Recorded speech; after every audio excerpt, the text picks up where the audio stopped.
1,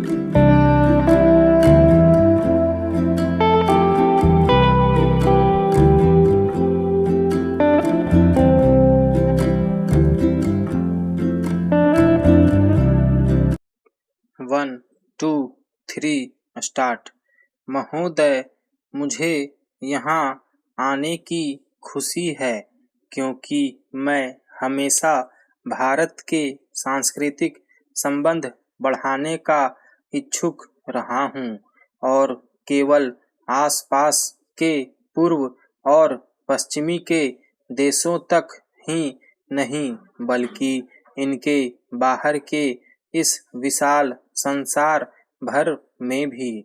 यह केवल सांस्कृतिक संबंध चाहने या उन्हें अच्छा समझने मात्र का ही प्रश्न नहीं है, बल्कि यह परिस्थिति की मांग का प्रश्न है, जिसे अगर रोका न गया तो वह और बिगड़ेगी।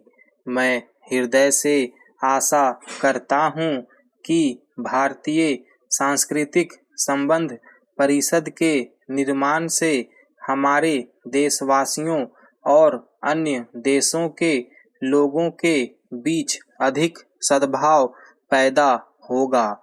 मेरे मन में एक बहुत बड़ी उलझन है और जिसका बहुत साफ तौर से मैं उल्लेख करना चाहूँगा।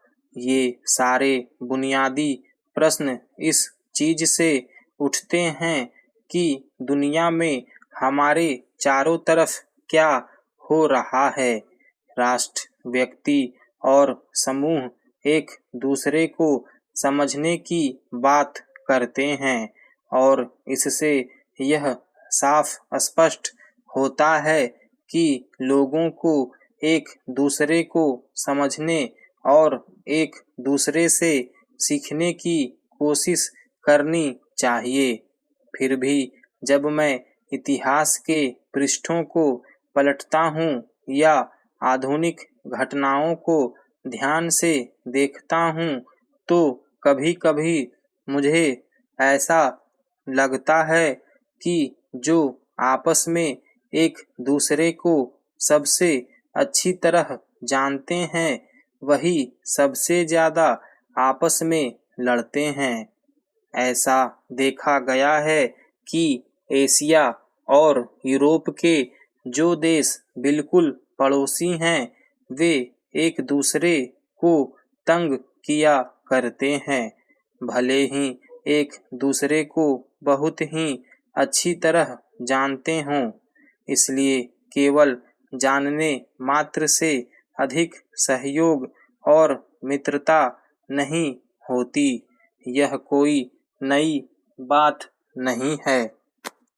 इतिहास की मोटी-मोटी पुस्तकें भी यही बताती है।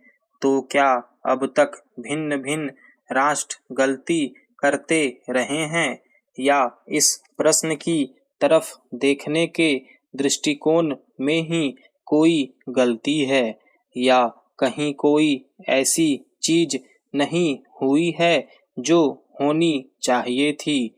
जब हम सांस्कृतिक संबंधों की बात करते हैं तो हमारे मन में शीघ्र ही प्रश्न उठता है कि आखिर उस संस्कृति का मतलब क्या है जिसकी लोग बहुत चर्चा करते हैं। मुझे याद है कि जब मैं नवयुवक था तो मैंने जर्मन कल्चर और इसे जर्मन के लोगों द्वारा विजय और दूसरे तरीकों द्वारा फैलाने के प्रयत्नों के बारे में पढ़ा था। इस कल्चर को फैलाने के लिए एक बहुत बड़ा युद्ध हुआ।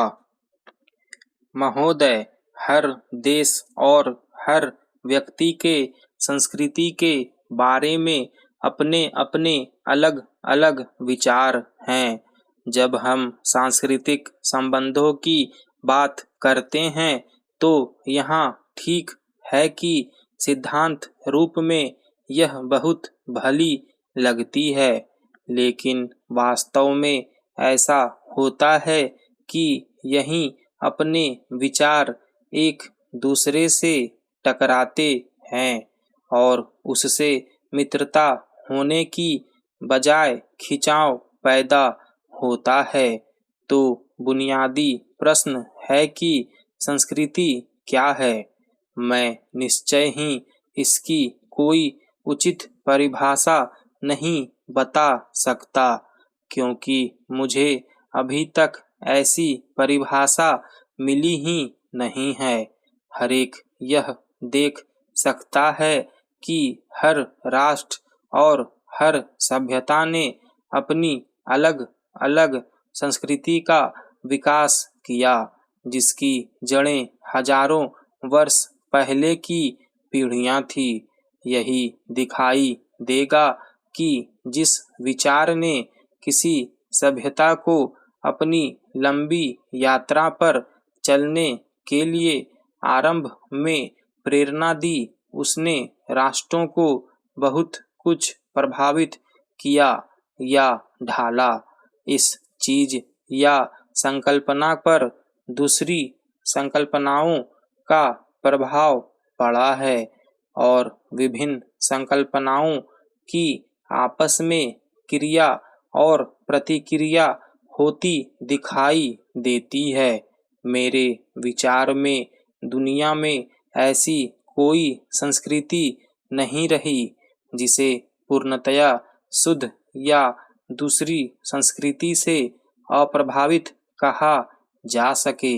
ऐसा होना उसी तरह असंभव है जैसे कि कोई कहे कि मैं 100% एक विशेष जाति का ही हूँ, क्योंकि सैकड़ों हजारों वर्षों की अवधि में अनेक अवश्यंभावी परिवर्तन और मिश्रण होते रहते हैं। इस प्रकार संस्कृति में कुछ न कुछ मिश्रण होना स्वाभाविक है। यह ठीक है कि किसी विशेष राष्ट्रीय संस्कृति के बुनियादी तत्व उसमें प्रधान रहते हैं। अगर यह चीज शांति से होती रहे तो इसमें कोई हानि नहीं, लेकिन इसमें प्रायः टकराव हुआ करते हैं। इससे किसी एक वर्ग या समूह के मन में प्रायः यह डर घर कर जाता है कि उसकी संस्कृति पर कोई ऐसा प्रभाव छाता जा रहा है जिसे वह बाहरी या परकीय समझता है। फिर यह वर्ग अपने आप को चारों तरफ समेटकर एक खोल में बंद कर लेता है ताकि उसके विचार आदि बाहर न जा सके। यह बड़ी खराब स्थिति होती है, क्योंकि यूं तो किसी भी विषय में और जिसे हम संस्कृति कहते हैं उसके विषय में तो गतिहीनता और भी बुरी चीज है। अगर संस्कृति का कोई मूल्य है तो उसमें कुछ गहराई भी अवश्य होनी चाहिए, उसमें कुछ गति भी होनी चाहिए। स्टॉप।